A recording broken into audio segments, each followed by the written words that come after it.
বঙ্গোপসাগরে সফল মিসাইল উৎক্ষেপণের মধ্য দিয়ে বাংলাদেশ নৌবাহিনীর বাৎসরিক সমুদ্র মহড়া এক্সারসাইজ সেফগার্ড শেষ হয়েছে।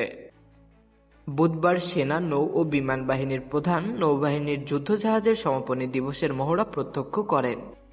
এর আগে বাহিনীর প্রধানরা জাহাজে এসে পৌঁছলে কমান্ডার বিএন ফ্লিট তাদের স্বাগত জানান। এ সময় নৌবাহিনীর একটি সুসজ্জিত দল তাদের গার্ড অব অনার প্রদান করে। বাংলাদেশের সমুদ্র সীমা রক্ষা এবং সংকট চলাকালে সংশ্লিষ্ট সামুদ্রিক সংস্থাগুলোর সাথে সমন্বয় নিশ্চিত করার মাধ্যমে জলসীমার সার্বভৌম ও অর্থনৈতিক স্বার্থ সংরক্ষণের প্রতি বছরের ন্যায় এবছরও সামুদ্রিক এ মহড়া অনুষ্ঠিত হয়। মহড়ায় বাংলাদেশ নৌবাহিনীর frigate, corvette, OPV, mine super, petrol craft, missile boat সহ উল্লেখযোগ্য সংখ্যক জাহাজ ও নৌবাহিনীর মেরিটাইম পেট্রোল এয়ারক্রাফট ও হেলিকপ্টার এবং বিশেষায়িত এয়ারফোর্স সোয়ার্ডস প্রত্যক্ষভাবে অংশগ্রহণ করে।